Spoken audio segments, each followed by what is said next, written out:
நேற்று இரவு வரை கூட்டணி கட்சியோடு பேசி ஒரு ஒப்பந்தத்தை முடித்துவிட்டுத்தான், அது வெற்றிகரமாக முடித்துவிட்டுத்தான், எல்லோரும் பாராட்டக்கூடிய வகையை முடித்துவிட்டுத்தான் இன்றைக்கு நீங்கள் எல்லாம் வாட்ஸ்அப்பில் சோஷியல் மீடியாவெல்லாம் பார்த்துருக்கலாம்.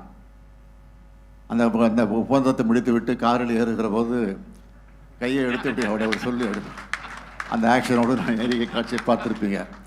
அதை நான் திட்டமிட்டு செஞ்சதில்லை. ஏதோ காரில் ஏற வருகிற போது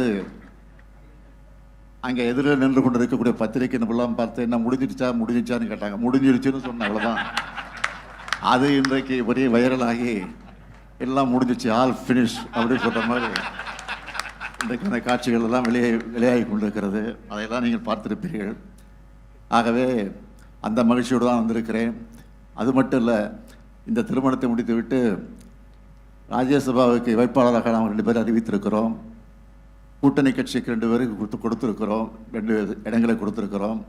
அந்த 4 பேரும் சரியாக 12 மணி அளவில் சென்னையில் வேட்புமனு தாக்கல் செய்ய இருக்கிறார்கள். இன்று தான் கடைசி நாள். நான் வந்தே தீர வேண்டும் என்று அவர் கட்டளையிட்டு இருக்கிறார்கள். நாம் வழக்கமாக செல்வது உண்டு. ஆகவே இதை முடிச்சுட்டு உடனடியாக நாம் செல்ல வேண்டிய சூழ்நிலை இருக்கிற காரணத்தினால்தான் வேகமாக வந்து வேகமாக திருமணத்தை முடித்து வைத்துவிட்டு நான் செல்லவிருக்கிறேன்.